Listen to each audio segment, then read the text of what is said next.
Sadyang masaya at naging makulay ang kasadyahan sa Kabanwahanan na bahagi ng pagdiriwang ng Dinagyang Festival 2025. Kanya-kanya pong paandal sa performance ang mga kalahok na tribo.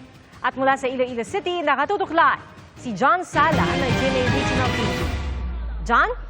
Pia Halavira Viva kay Senyor Santo Niño, siyam na mga tribo nakalahok sa kasadyahan sa Kabanwahanan sa Dinagyang Festival 2025 ang nagpakitang gila sa kanilang mga world-class performances.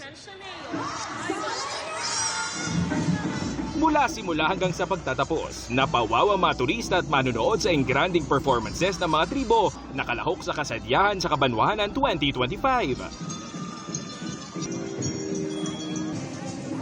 Kitang-kita sa performances ng siyam na mga tribong kalahok ang makasaysayan at makulay na kultura ng Iloilo Province. Ipinakita rin ng mga tribo ang iba't ibang mga pagkain, produkto at iba pang ipinagmamalaki ng bawat lugar. Sa lahat ng nanonood ngayon, sana next year pumunta kayo dito at ma-experience nyo at makita nyo yung magandang tribes. Ang performances sumisimbolo sa kultura at ang diwa ng mga festival ng mga bayan sa probinsya.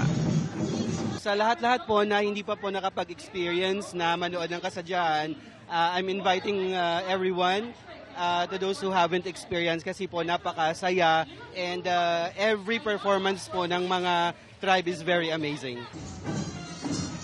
Ang kasadyahan sa Kabanwahanan ay isa sa mga highlight events ng Dinagyang Festival 2025. Bukas gaganapin ang Dinagyang Tribes Competition. Lalahukan naman ng 8 tribo na kumakatawan sa ilang paaralan at distrito sa lungsod ng Iloilo.